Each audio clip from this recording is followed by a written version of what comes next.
നമ്മുടെ കുഞ്ഞുങ്ങൾക്ക് എന്ത് പറ്റി, കുട്ടികൾക്ക് എന്താ പറ്റുന്നത് എന്നുള്ളതിനെക്കുറിച്ച് ചിന്തിക്കേണ്ട ഒരു കാലമാണ്.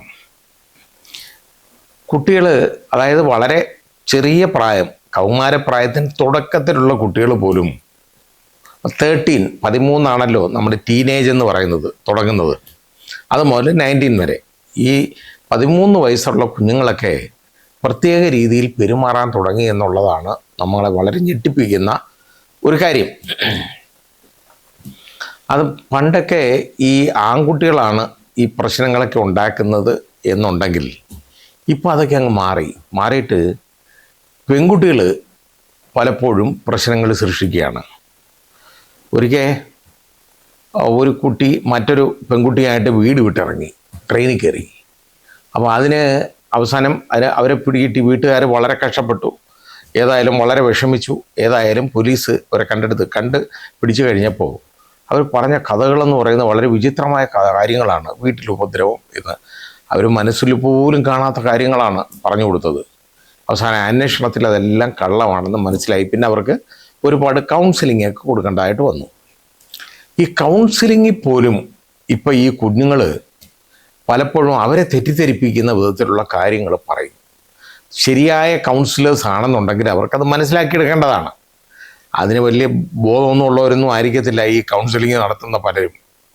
അപ്പം അങ്ങനെ വരുന്ന ഉടനെ അവർ ഈ കുട്ടികൾ കഥകൾ മെനഞ്ഞാൽ അവർക്കത് കണ്ടുപിടിക്കാനുള്ള ഒരു മാർഗമൊന്നുമില്ല.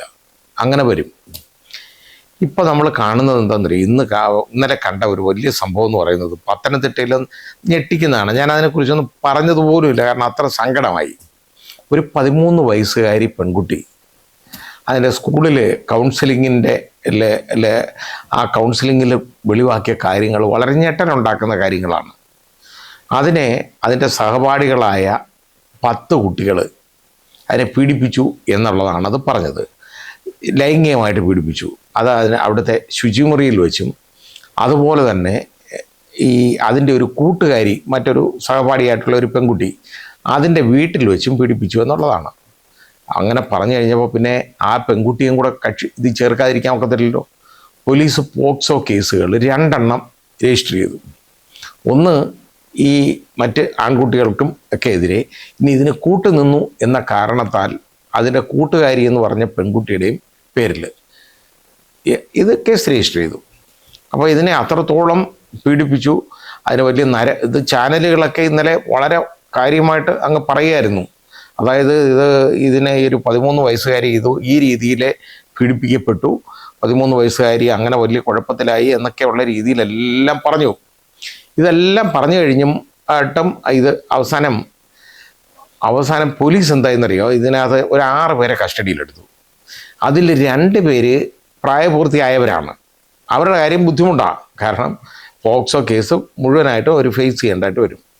ബാക്കിയുള്ളത് ജുവനൈൽസാണ്, അതായത് ചിൽഡ്രൻ എന്നുള്ള ഗ്രൂപ്പിൽ വരുന്നവരാണ്. അവർക്ക് വലിയ പ്രശ്നം വരത്തില്ല, എന്നാലും കേസ് എന്നുകൊണ്ട് ആ രീതിയിലാവും. അവരെ ചിൽഡ്രൻസ് കോർട്ടിൽ, അതായത് ജുവനൈൽ ജസ്റ്റിസിൻ്റെ ജുവനൈൽ കോർട്ടിൽ അവരെ പ്രൊഡ്യൂസ് ചെയ്യേണ്ടതായിട്ട് വരും. അങ്ങനെയൊക്കെ ആവും. അപ്പോൾ ഇങ്ങനെ പോലീസുകാർ ഇതിനെക്കുറിച്ച് വളരെ ഗാഢമായിട്ട് ചിന്തിച്ചുകൊണ്ടിരിക്കുമ്പോൾ ഇതിനെ മെഡിക്കൽ റിപ്പോർട്ട്, ഇതിനെ ശാരീരിക പരിശോധന നടത്തണമല്ലോ. പോലീസുകാർ കൊണ്ടുപോയി അതിനെ ഹോസ്പിറ്റലിൽ ഡോക്ടർ വിശദമായിട്ട് പരിശോധിച്ചു കഴിഞ്ഞ് റിപ്പോർട്ട് കൊടുത്ത് ആ റിപ്പോർട്ട് കണ്ടപ്പോഴാണ് പോലീസ് ഞെട്ടിപ്പോയത്. ഇതിന് ഈ പറയുന്ന പോലുള്ള ഉപദ്രവങ്ങളൊന്നും ഏറ്റിട്ടില്ല.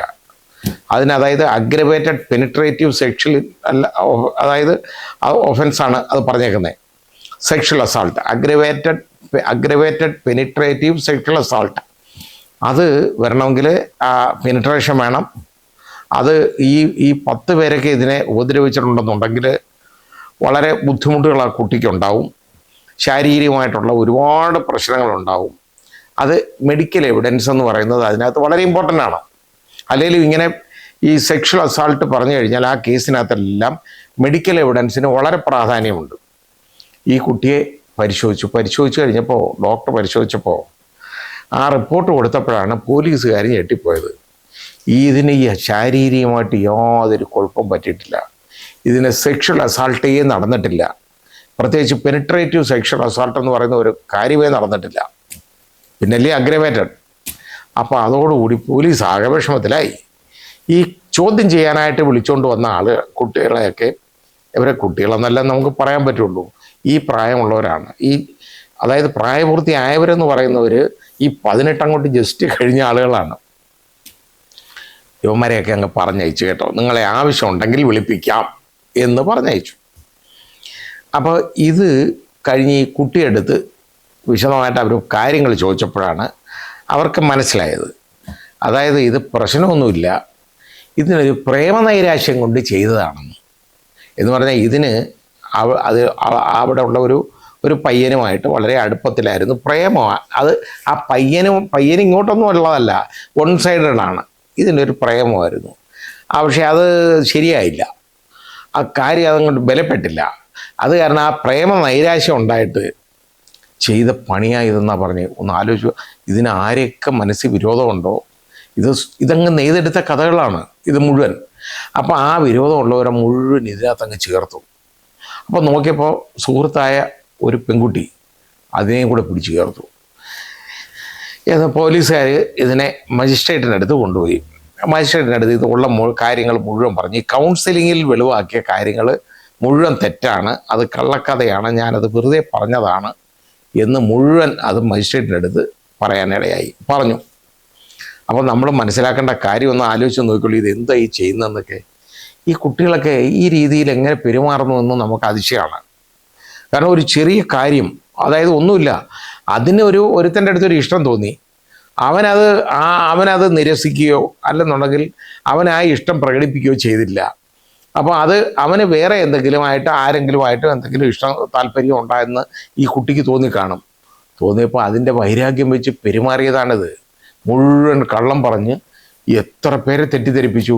ഇന്നലെ ആണെങ്കിൽ ഇതങ്ങോട്ട് പറഞ്ഞു കഴിഞ്ഞപ്പോൾ ഇത് മനസ്സിലായില്ല. ആദ്യം ഇത്രയും പ്രശ്നമാകുമെന്ന് ഈ കുട്ടിക്ക് തോന്നിയില്ല.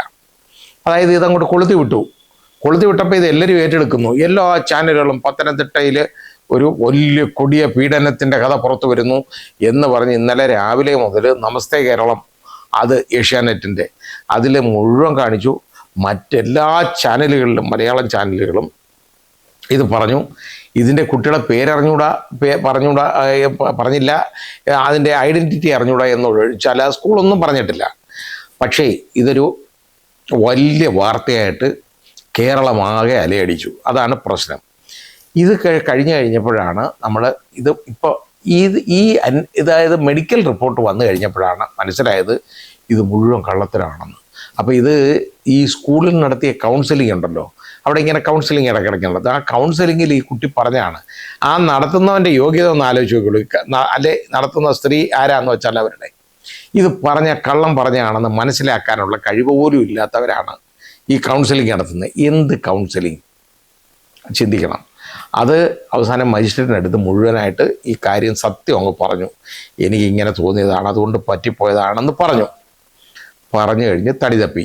അങ്ങനെ ഇപ്പോൾ ഊരിയിരിക്കുക, പ്രശ്നമില്ലാതെ. ഇനി ഇതിൻ്റെ മെൻ്റൽ ട്രോമ ഒന്ന് ആലോചിച്ച് നോക്കുള്ളൂ. ഈ കുട്ടി ഇതൊരുപാട് ഹോണ്ട് ചെയ്യും. കാരണം ഇത് മുഴുവൻ ഇത്രയും കള്ളം ഉണ്ടാക്കി പറഞ്ഞതല്ലേ. ഈ പറയുന്ന സഹപാഠികളുടെ ഇടയിൽ ഇതിൻ്റെ സ്ഥാനം എന്താണ്? 13 വയസ്സേ ഉള്ളൂ. നമ്മളൊന്ന് ചിന്തിക്കുക. അതായത് 7ാം ക്ലാസ്സോ 8ാം ക്ലാസ്സോ 7ാം ക്ലാസ് എങ്ങനമായിരിക്കും ഉള്ള യോഗ്യത. ഈ സമയത്താണ് ഇതിങ്ങനെ പറയുന്നത്. ഇത് യഥാർത്ഥത്തിൽ ഉണ്ടല്ലോ, ഈ വീടുകളിലൊക്കെ ഒരുപാട് ശ്രദ്ധിക്കേണ്ടതാണ് ഈ കുഞ്ഞുങ്ങളെയൊക്കെ. കാരണം അവരെ അതായത് ഈ കുട്ടികൾക്ക് ഇങ്ങനെയൊക്കെയുള്ള പ്രശ്നങ്ങൾ ഉണ്ടാവും, മാനസിക പ്രശ്നങ്ങൾ ഈ അഡോളസൻസ് സ്റ്റേജിൽ ഒരുപാട് ഉണ്ടാകാം. പക്ഷേ അതുണ്ടാകുമ്പോൾ അതിന് നോക്കേണ്ടതെന്ന് പറഞ്ഞാൽ മാതാപിതാക്കൾ ഒരുപാട് ശ്രദ്ധ ചെലുത്തേണ്ട ഒരു സമയമാണ് ഈ കുഞ്ഞുങ്ങളിൽ. അതൊന്നും ഇവർക്ക് കിട്ടുന്നില്ല. അതുകൊണ്ടാണ് ഇതുപോലുള്ള തോന്നിവാസങ്ങളെല്ലാം കാണിക്കുന്നത്. ഏതായാലും എല്ലാവരും ശ്രദ്ധിക്കണം. ഇനി ഇങ്ങനെയുള്ള കുഴപ്പങ്ങളൊന്നും ഉണ്ടാവാതെ നോക്കണം.